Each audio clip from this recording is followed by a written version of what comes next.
मेरा सलाम आप सबको मिले।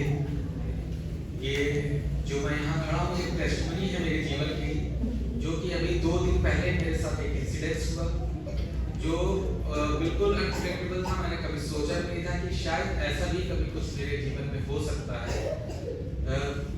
15 तारीख थी, मैं स्कूल में बैठा था। 3 बजे तक का हमारा स्कूल होता है, लेकिन कुछ काम था, मुझे कुछ मेडिसिन वगैरह लेनी थी, तो मैंने सोचा कि चलते हैं थोड़ा घर थोड़ा पहले चल देते हैं। और मैं फतेहपुर जिले में खागा के लगभग 25 किलोमीटर और आगे एज अ इंचार्ज हेडमास्टर वहाँ पर मैं कार्यरत हूँ। और पूर्व माध्यमिक विद्यालय उमरा मेरे स्कूल का नाम है। और मैं वहाँ से निकला हूँ लगभग 2 बजे के आसपास। और जब मैं निकला हूँ, मैंने आकर के खागा में अपनी बाइक खड़ी करी। खागा से मैंने बस ली और बस लेकर के सीधा मैं फतेहपुर स्टेशन पहुँचा। रेलवे स्टेशन पर मैं जैसे ही पहुँचा तो ट्रेन आने ही वाली थी। मुश्किल से 2-4 मिनट का अंतर रहा होगा। मैं प्लेटफॉर्म नंबर 3 के पास एक सीट पे जाकर बैठ गया और अकेला था। इत्तेफाक ये रहता है हमेशा मेरे साथ 1-2-4 दोस्त रहते हैं और कभी कभी तो 15-20-25 लोग भी रहते हैं, लेकिन कल का परसों का इत्तेफाक ये था कि मैं अकेला था।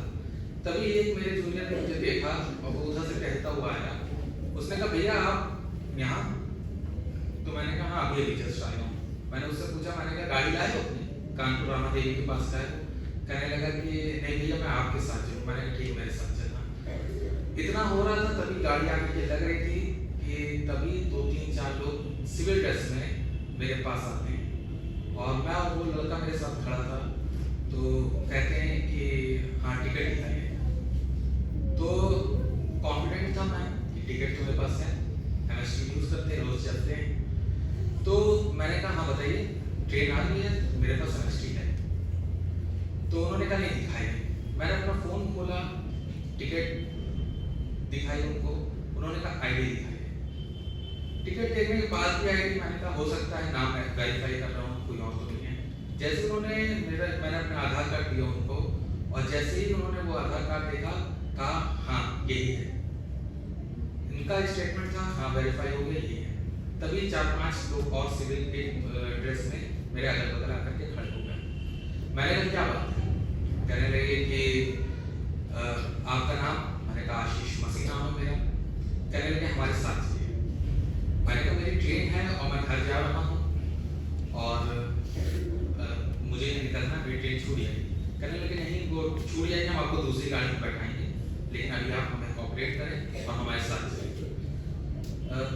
मैंने भी सोचा कि चलते हैं, क्योंकि उसके अलावा ऑप्शन कोई नहीं था।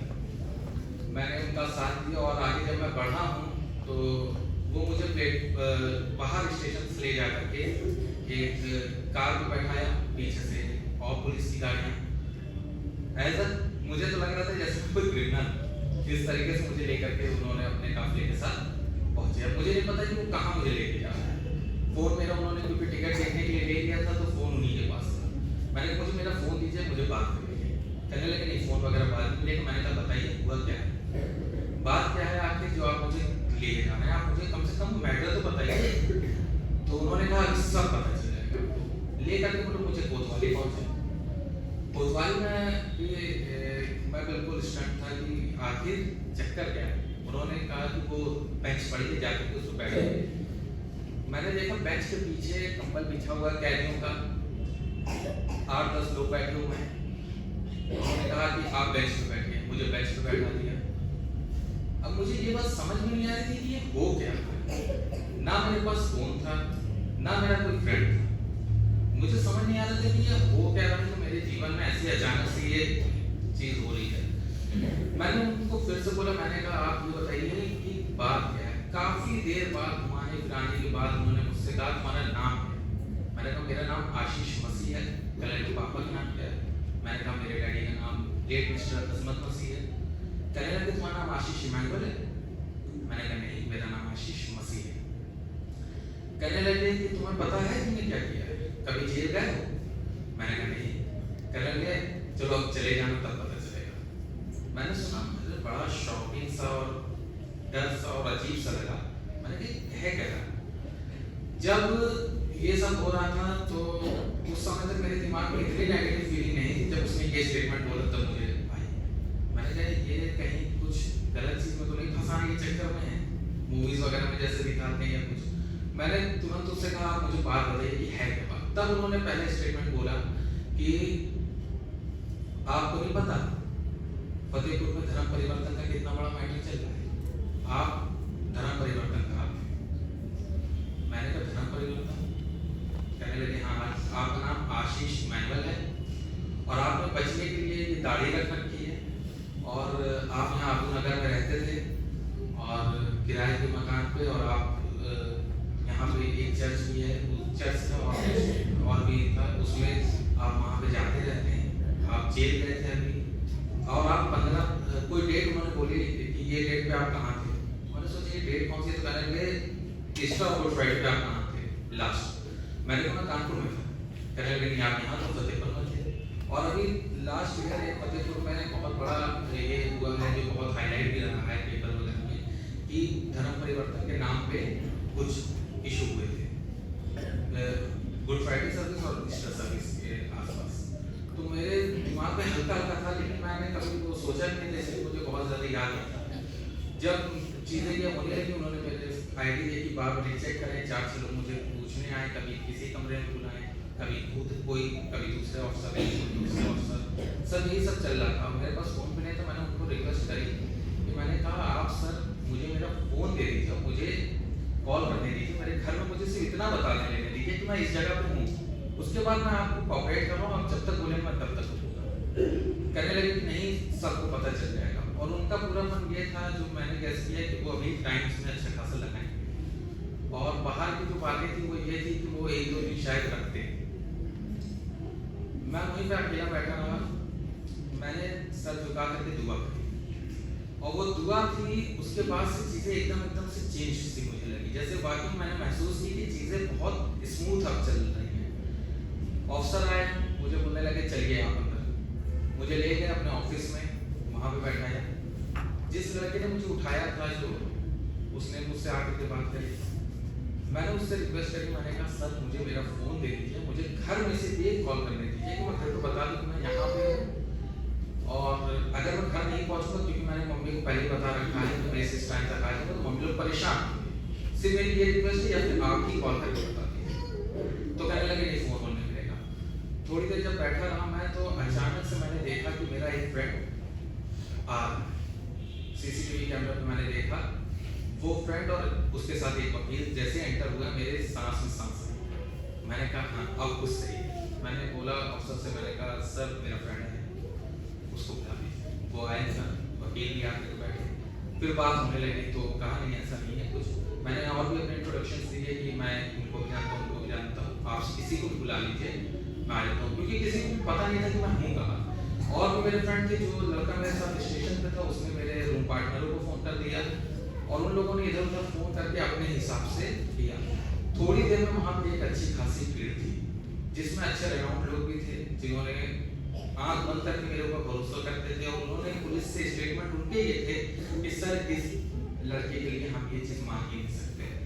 वो लड़का हमारे साथ 8 साल से जॉब कर रहा है, और कभी उसके मुंह से हमने धर्म की कोई बात ही नहीं सुनी इस तरीके की कि वो कन्वर्जन वाली बात हो। तो बहुत जल्दी उन लोगों ने सब किया, वेरीफाई किया, और करते मुझे फ़ोन भी दे दिया ये लीजिए। तो मैंने फ़ोन पहले मम्मी को किया, मैंने कहा मम्मी मैं आशीष भाई के साथ हूँ और थोड़ी देर में खा लेते हैं, कुछ काम में फंस गया हूँ। उन्होंने कहा था बताना नहीं। मैंने काफ़ी परेशान भी हो जाएंगे मम्मी लोग। फिर थोड़ी देर बाद 1 घंटे बाद फिर मैंने कॉल किया प्रिया अपनी बहन को, मैंने कहा कि प्रिया धीरे तो मैं थोड़ी देर में आ रहा हूँ, सब लोग हैं साथ में, 2-4 लोग जो मेरे घर भी आ चुके हैं स्टाफ के, उनके भी मैंने नाम बताया कि सब मेरे साथ हैं। तब तक जो हम लोगों का टीचर्स का संघ है, उसके जिला मंत्री वगैरह सब लोग आ गए थे, एक अच्छी खासी भीड़ भी हो गई थी। और उसके बाद जल्दी में उन्होंने वेरीफाई किया, और मुझे 7:30 बजे के आसपास क्लियर चाहिए कि आप ठीक चल जाइए। उन्होंने सुपुर्दगी नामा लिखवाया। एक मेरे फ्रेंड हैं, वो प्रधान में, तो वो रोड बनवा रहे थे, तो वो छोड़ के वो चले आए थे काम काफ़ी दूर। तो उन्होंने मेरा को मतलब लिया उनके हाथ से, और उन्होंने अपने साइन वगैरह भी सब किए, और मैंने कहा कि देखिए 99.99% ये है कि अब आपको यहाँ नहीं आना है, लेकिन इन केस अगर कोई काम ऐसा होता है तो हम आपको कॉल करेंगे, आप प्लीज़ हमको हमारे साथ दीजिए और हमें जो भी कोई दिक्कत होगी तो आप हमारे साथ आकर के उस इंक्वायरी में शामिल होइएगा। उनके साथ में बातें करके मैं 8 बजे जल्दी से ट्रेन थी, उन्हीं लोगों ने मुझे छुड़वाया, स्टेशन पर ट्रेन में बैठा और वापस घर आया। उस बीच में बहुत लोगों के फोन आए जिन्होंने मेरे को सपोर्ट किया, मैं उनका थैंकफुल हूँ। परिवार को तो बहुत बाद में पता चला, लेकिन फ्रेंड्स जो नॉन क्रिश्चियन थे और उन्होंने भी मुझे सपोर्ट किया, वो सब लोग आ गए अचानक से। फैमिली के भी फोन आने लगे सबके कि हम आ रहे हैं, हम आ रहे हैं। हमने सबको मना किया, बहुत लोगों को मना किया, लेकिन लोग मेरे साथ आगे तक रहे।